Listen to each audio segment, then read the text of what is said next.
Shalom bien-aimés dans le Seigneur, nous sommes contents de vous rencontrer en cette matinée.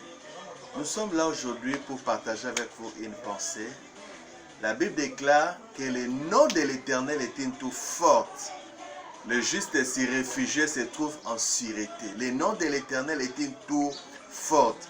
Une tour, c'est ce genre de maison de forteresse qui était construite dans l'Antiquité et même dans le Moyen-Âge.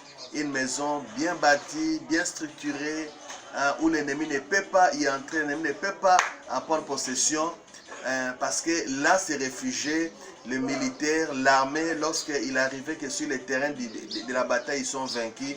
Ils partaient, ils fuyaient dans la forteresse et ils bloquaient tout. Et là, l'ennemi ne pouvait pas entrer.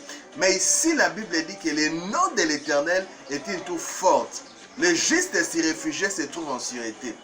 Le lieu le plus sûr, le lieu le plus fort, le meilleur lieu où vous pouvez vous réfugier, c'est dans le nom de l'Éternel. C'est dans ce nom vous pouvez entrer et y rester en paix. David a compris cela. Les jours où Goliath vient pour l'affronter, il y avait bataille entre les Philistins et les enfants d'Israël.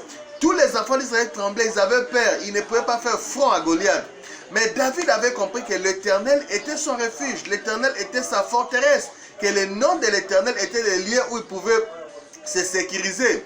Et la Bible a dit quand il vient pour combattre Goliath, on l'a interdit, non, ne fais pas ça. Cet homme-là est guerrier depuis son enfance, il va te tuer. David a dit non, non, non, laissez-moi aller. Le Dieu qui m'a délivré de l'ours et du lion me délivrera aussi de cette incirconcision. Mais voyez le secret de David. Quand il approche vers Goliath, qu'est-ce qu'il lui dit? Il dit, Goliath, tu viens contre moi avec les javelots, la lance et l'épée. Moi, je viens contre toi au nom de l'Éternel des armées. Aujourd'hui, je te tuerai. David était sûr que les noms qu'il portait, les noms dans lesquels il était caché, c'était les noms de l'Éternel. Et il savait qu'avec les noms de l'Éternel, peu importe la grandeur, la force de Goliath, Goliath ne pouvait rien faire. David l'affronta, il est battu, il est vaincu, et c'était catastrophique. Pourquoi? Parce que David s'est réfugié dans les noms de l'Éternel. Bien-aimé, tu te réfugies où? Où est-ce que tu trouves ton refuge? Où est-ce que tu trouves ta sécurité? Le nom de l'Éternel est une tour forte. Gardez-vous, cachez-vous dans ces noms et vous êtes victorieux. Même le jour du déluge, l'arche de Noé était un type du nom de l'Éternel.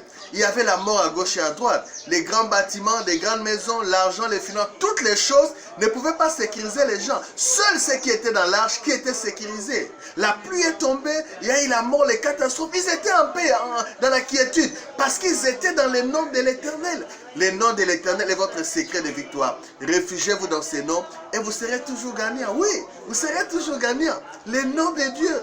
Quel nom vous invoquez? Quelle solution vous cherchez? Qu'est-ce que vous cherchez pour vous sécuriser? Les noms de l'Éternel.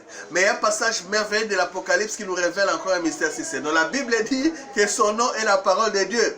Le nom de Dieu, c'est sa parole. Vous voulez avoir la victoire, la paix, la guérison, la joie? Vous voulez avoir des percées?